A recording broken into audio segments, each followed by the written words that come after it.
The Gestapo called her the most dangerous Allied spy. Not because she carried massive weapons, not because she commanded armies, but because one woman, with a wooden leg, managed to outsmart the entire Nazi intelligence network. She seduced officers for information, built underground spy rings, helped resistance fighters escape execution, and disappeared from Nazi manhunts again and again and again. Before we dive into the main story, like and subscribe to our YouTube channel and click on the bell notification button for more interesting video like this. The Nazis became so obsessed with capturing her, they distributed her description across occupied Europe. But there was one terrifying problem. Nobody could catch her. Even after crossing frozen mountains on one leg, even after surviving betrayals, even after the Gestapo closed in around her, Virginia Hall kept coming back. And by the end of World War II, she had become one of the most feared spies in Nazi Germany. But here's the strange part. Most people today have never heard her name. So who was Virginia Hall? How did an American woman become the Nazi regime's worst nightmare? And why did the Gestapo fear her more than entire groups of soldiers? Because the deeper you go into this story, the more unbelievable it becomes. Before Virginia Hall became a legend, she was just a young American woman with impossible ambitions. Born in Baltimore in 1906, Virginia grew up intelligent, adventurous, and fiercely independent.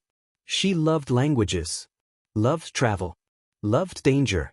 At a time when women were expected to stay quiet and obedient, Virginia wanted something much bigger: diplomacy, espionage, international politics. She dreamed of becoming a U.S. diplomat. But history had other plans. Because in 1933, everything changed in a single hunting accident. Virginia was in Turkey when her shotgun accidentally discharged. The blast destroyed part of her left leg. Doctors amputated it below the knee. She was only 27 years old. And suddenly, the woman who dreamed of global adventure faced a brutal reality. Isolation. Humiliation. She named her wooden leg Cuthbert. A dark joke that revealed her stubbornness. Most people would have given up. Virginia Hall became even more determined. And that determination would soon terrify the Nazis. By the late 1930s, Europe was collapsing. Hitler rose to power. The Nazis expanded aggressively. War approached fast. Meanwhile, Virginia struggled to enter elite government circles. The U.S. Foreign Service rejected her. Officially, because of her disability. That rejection changed history. Because instead of becoming a diplomat, Virginia moved toward something far more dangerous: spying. When World War II erupted in 1939, France became one of the first targets of Nazi aggression. German armies swept across Europe with terrifying speed. Cities fell. Governments collapsed. Millions fled. And amid the chaos, Virginia Hall volunteered. Not as a soldier, as an undercover operative. British intelligence noticed her. The Special Operations Executive, the SOE, a secret British organization created for sabotage, espionage, and resistance operations.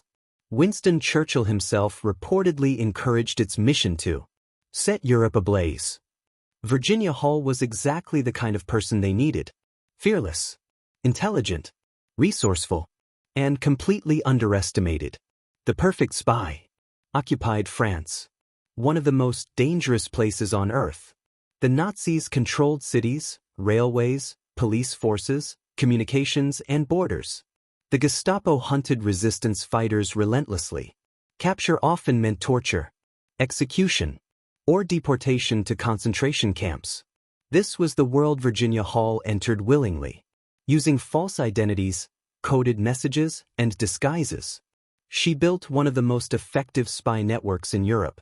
At first glance, Virginia looked harmless, elegant, well-spoken, charming, perfect, because nobody suspected the sophisticated woman at dinner parties was secretly coordinating sabotage against the Nazis. She gathered intelligence from officers, monitored troop movements, helped downed Allied pilots escape, supplied resistance groups with weapons. She sometimes used attraction and flirtation to gain information. Not like a Hollywood movie. More subtle. Psychological. Virginia understood something powerful. People reveal secrets when they feel comfortable. Especially arrogant men. Especially Nazi officers who underestimated women. And Virginia Hall weaponized that arrogance beautifully. As the war intensified, Virginia's underground network grew rapidly. Resistance fighters trusted her. Safe houses spread across France. Secret radio operators transmitted information to London. Railway sabotage operations increased. German convoys mysteriously disappeared. The Nazis grew furious. Because they couldn't identify the mastermind. Reports described a mysterious American woman coordinating resistance cells across occupied territory. The Gestapo became obsessed. They gave her a nickname, the Limping Lady. And then came the terrifying assessment. One Gestapo report allegedly described Virginia Hall as the most dangerous Allied spy. Think about that.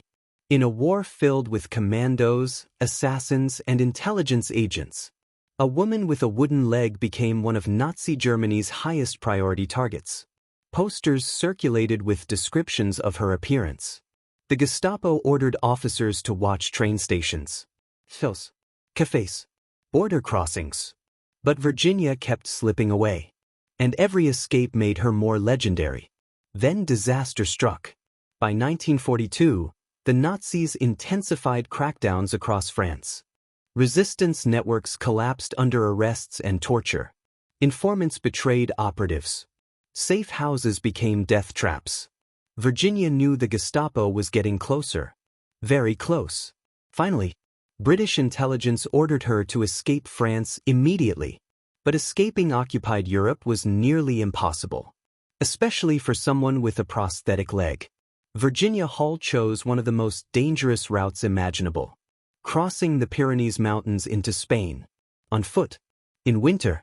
With one wooden leg. Imagine the pain. Exhaustion. Every step could expose her location. Every delay increased the risk of capture. At one point, Virginia reportedly sent a coded message mentioning trouble with Cuthbert. London misunderstood. They thought Cuthbert was a person. They replied, "If Cuthbert is troublesome, eliminate him."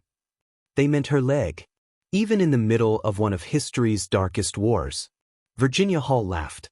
That was her strength. Not fearlessness. Adaptability. And somehow, she survived the mountains. Barely. But Virginia's nightmare wasn't over. After reaching Spain, authorities arrested her for illegal border crossing. Think about the irony. One of the Allies' most valuable spies, locked in prison by a neutral country. For weeks she sat imprisoned, while the Nazis still searched for her. Eventually, through diplomatic pressure, she was released. Most people would have stopped there. Virginia Hall wanted to go back. Back into Nazi territory. Back into danger. Even British intelligence hesitated. The Gestapo knew her face now. France had become too risky. But Virginia refused to stay behind. So another organization recruited her. The Office of Strategic Services. America's wartime intelligence agency. The forerunner to the CIA. Virginia Hall prepared for an even deadlier mission. The Allies prepared for D-Day. Nazi-controlled Europe trembled with tension. And Virginia Hall returned to France. But this time, she transformed herself completely. She disguised herself as an elderly peasant woman. Gray hair. Worn clothing. Altered posture. Nobody recognized her. Not even Nazi patrols. And beneath that disguise, one of the world's most dangerous spies rebuilt resistance networks once again. She coordinated supply drops. Directed sabotage teams. Trained fighters. Gathered military intelligence. Resistance fighters destroyed bridges. Cut communications. Ambushed German operations. All while the Nazis desperately searched for the mysterious woman orchestrating chaos behind enemy lines. Virginia Hall became a ghost. Everywhere and nowhere. And by the time Allied forces liberated France, the Nazis had failed to catch her. Completely. So why exactly did the Gestapo fear Virginia Hall more than so many other spies? Because she represented something deeply dangerous to authoritarian regimes. Unpredictability. Virginia Hall didn't fit expectations. The Nazis underestimated women, underestimated disabled people, underestimated outsiders. And Virginia used every assumption against them. She proved intelligence could be deadlier than brute force, charm deadlier than bullets, patience deadlier than rage. But there was something else too. In occupied Europe, people needed symbols. Proof the Nazis weren't unstoppable. Virginia Hall became that symbol. A woman hunted by the Gestapo, who kept surviving, who kept fighting, who kept winning. And every time she escaped, the myth around her grew stronger. After World War II ended, Virginia Hall should have become world famous. She didn't. Unlike flashy war heroes, Virginia preferred secrecy. Quietly, she joined the CIA, one of the few women to hold serious operational roles during that era. But public recognition remained limited, partly because intelligence work stayed classified, partly because history often ignored women in espionage, and partly because Virginia Hall never chased fame. But intelligence communities remembered, historians remembered, and eventually, the world began rediscovering the astonishing truth. One American woman with a wooden leg had become one of Nazi Germany's greatest nightmares. But maybe the most chilling part of Virginia Hall's story is this. The Nazis came terrifyingly close to catching her multiple times. One wrong turn, one betrayal, one failed disguise. And history could have ended very differently. Because if Virginia Hall had been captured by the Gestapo, the torture would have been unimaginable. Yet she kept returning anyway. And again, and again. Which raises a haunting question. What makes someone willingly walk back into danger when escape is finally possible? Maybe it was courage. Maybe anger. Maybe she simply understood something most people never do. Evil only grows when nobody is willing to challenge it. And Virginia Hall challenged it harder than almost anyone alive. That's why the Gestapo feared her. Not because she commanded armies, but because one determined woman proved the Nazi machine could be beaten. One deception at a time. History remembers dictators loudly, but sometimes the quietest people leave the deepest scars on tyranny. For more videos like this, click like and subscribe to our YouTube channel.